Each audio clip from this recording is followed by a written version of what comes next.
Today's topic is paragraphs, and if you've got 5 minutes, I've got 5 tips to help you write better ones.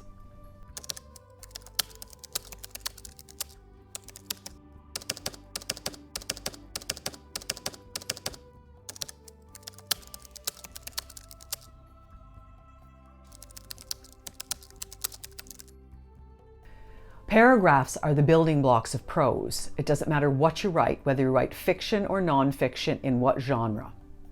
Paragraphs bring your ideas to life. They bring your characters to life. They describe your scenes. They describe the settings. They do all of the work to carry your story forward. And better paragraphs mean better writing. It's as simple as that. It's like breaking your writing down into its building blocks and looking at how strong your particular building blocks are. But before I get to my 5 tips, let's take a little bit of a review to see if we all understand what a paragraph really is or should be. According to the Purdue Online Writing Lab, which if you don't use this one as a resource, you should begin immediately, a paragraph is a collection of related sentences dealing with a single topic. And it's this notion of a single topic which is at the heart of a really good, strong paragraph. Okay, here are my 5 tips. Tip number 1, begin each paragraph with a strong topic sentence. Well, to begin with, your topic sentence is the most important sentence in your paragraph. And the reason for that is that it indicates the theme, the topic, the focus of the paragraph that follows. Another way you might think about this is that the topic sentence is the overview of your paragraph. I'm going to suggest that right now you stop this video, you pick up a piece of your writing, you read a couple of paragraphs, and ask yourself if each one of them begins with a strong topic sentence that suggests what you're going to talk about in that paragraph. Tip number 2, unity is the hallmark of a great paragraph. In other words, if each sentence that follows your topic sentence is about the topic that you've suggested you're going to talk about in your topic sentence, then you've begun to achieve unity. Your paragraphs should contain no pieces of irrelevant information that fly into your mind while you're writing. And it happens to all of us all the time. And those are the sorts of things that have to be edited out when you go back to look at your strong paragraphs and the structure of your work. As you write each paragraph, keep your topic in mind.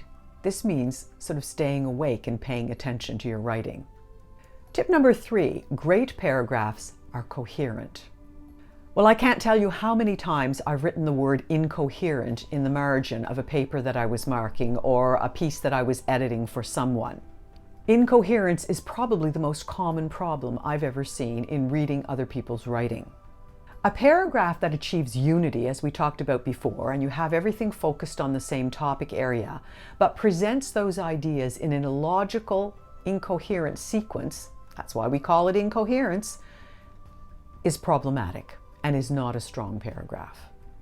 Writing a paragraph is not simply figuring out what the paragraph is about and jotting down a few ideas about things that support that, but it's also trying to figure out how they all fit together in a logical way. There needs to be some kind of a relationship between each idea that you present in your paragraph. And there are various ways that you can do that. They could be presented chronologically. It could be a logical argumentation approach. It could be cause and effect. You could compare and contrast things, and it is presented that way in your paragraph. It becomes a logical sequence. Tip number 4, your coherent, unified paragraph must be clearly connected to the overall topic of your paper, of your story, of your article. In other words, each of the paragraphs that you have in your piece, whether it's an article length or it's a book, must be related to the topic. Often when I edit other people's work, and sometimes even in my own, quite often in my own actually, to be honest, there will be whole paragraphs that the writer or I have put into the piece just because it came to me or it came to the writer at the time. But when you look at it, it doesn't really do anything to move the story forward or to give more information to the reader, and the whole paragraphs can then be cut.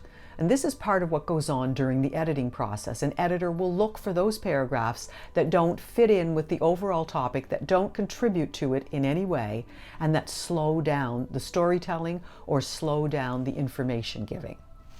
Tip number 5, solid paragraphs have solid transitions in the last sentence. Every paragraph has a beginning, a middle, and an end. And the end, the last sentence, must in some way connect to the next paragraph.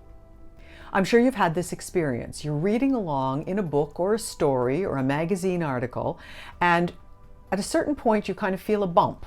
You feel, how did I get to this? And what you're doing is you're starting a new paragraph thinking, what? How did this happen? This is probably the result of the fact that the writer did not provide any kind of a transition, a segue into the next paragraph. There should be that kind of smooth transition. It's not usually as obvious as introducing what's going to be in the next paragraph. Sometimes it happens that way. Usually it's more subtle. But there has to be some way that transitions, that it makes sense, logical sense, for this next paragraph to be connected up to the one before it. So ask yourself this question. Does this paragraph flow seamlessly from the ending of the paragraph that precedes it? If the answer is no, then you need a better transitional sentence at the end of the previous paragraph. Well, that's it for me for today. Time for me to get back to my computer and write a few more paragraphs. Talk to you later. Subscribe to Write, Fix, Repeat, and maybe I can help you improve your writing knowledge and skills. 5 tips at a time.